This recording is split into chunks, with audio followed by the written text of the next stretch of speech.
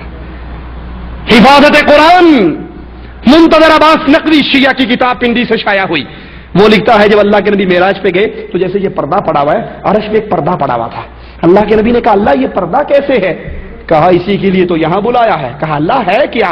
تو پردہ ہٹا، پیچھے مولا علی مشکل کشا بیٹھے ہوئے تھے۔ کہا اسی کی ولایت سمجھانے کے لیے یہاں بلایا۔ توبہ توبہ توبہ، علی نو خدا اکھنے ہاں، نہ خدا تو جدا اکھنے ہاں، یہ نبی علی یہ سب ایک ہے۔ یہ عقیدہ رکھنا اللہ کے ساتھ، اللہ کی ذات میں کسی اور کو شریک بنانا ہے۔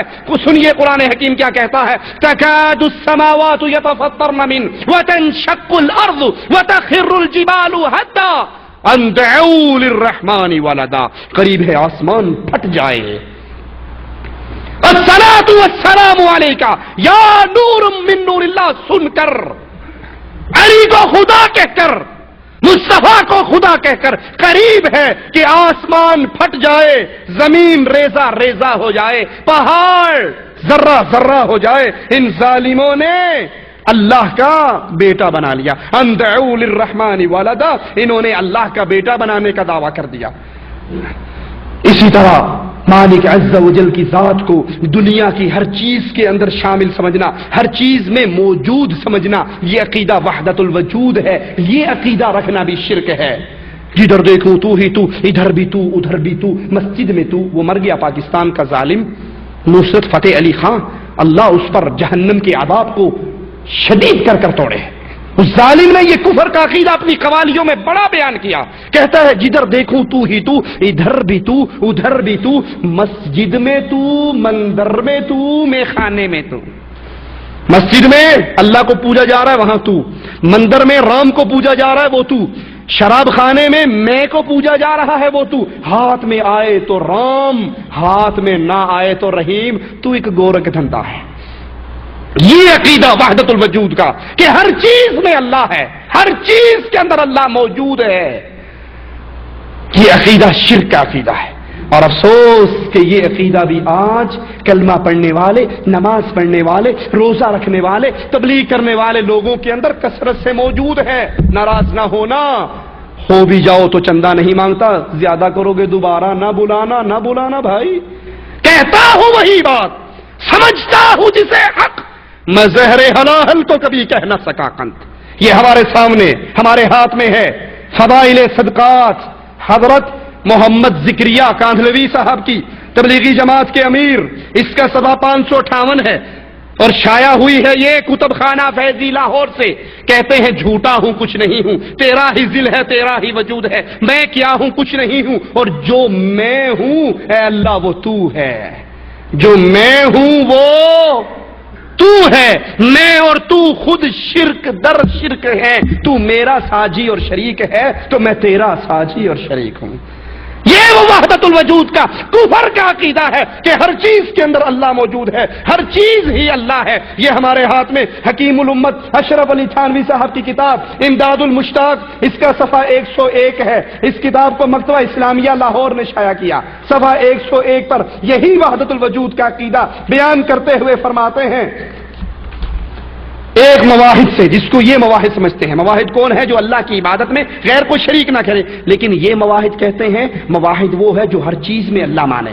کہا ایک مواحد کو لوگوں نے کہا اگر حلوہ اور پخانہ ایک ہے، یعنی ادھر بھی وہ ہے ادھر بھی وہ ہے، ساری چیزیں وہ ہیں، اس کے لیے ایک من گھڑت روایت پیش کرتے ہیں کہ نعوذ باللہ یہ اللہ پر جھوٹ بولتے ہیں۔ وہ کہتے ہیں کہ اللہ نے کہا کنت کنزا مخفیا، میں چھپا ہوا خزانہ تھا، پھر میں نے اپنا آپ ظاہر کرنا چاہا تو دنیا میں جو کچھ ہے وہ میری ہی صورت ہے۔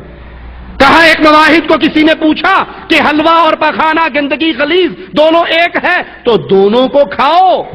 حضرت تھانوی صاحب کہتے ہیں کہ اس نے اپنی صورت بدلی، ابن الوقت تھا نا وہ، اپنی صورت بدل سکتا تھا، اس نے صورت بدلی، خنزیر کی شکل میں گندگی کو کھا لیا، پھر آدمی کی شکل میں آ کر حلوہ کھا لیا۔ کہا یہ بھی وہ ہے وہ بھی وہ ہے، ہر چیز ہی وہ ہے۔ اسی کتاب کا صفحہ نمبر 73 ہے، صفحہ 73 پہ کہتے ہیں کہ موسیٰ علیہ السلام کی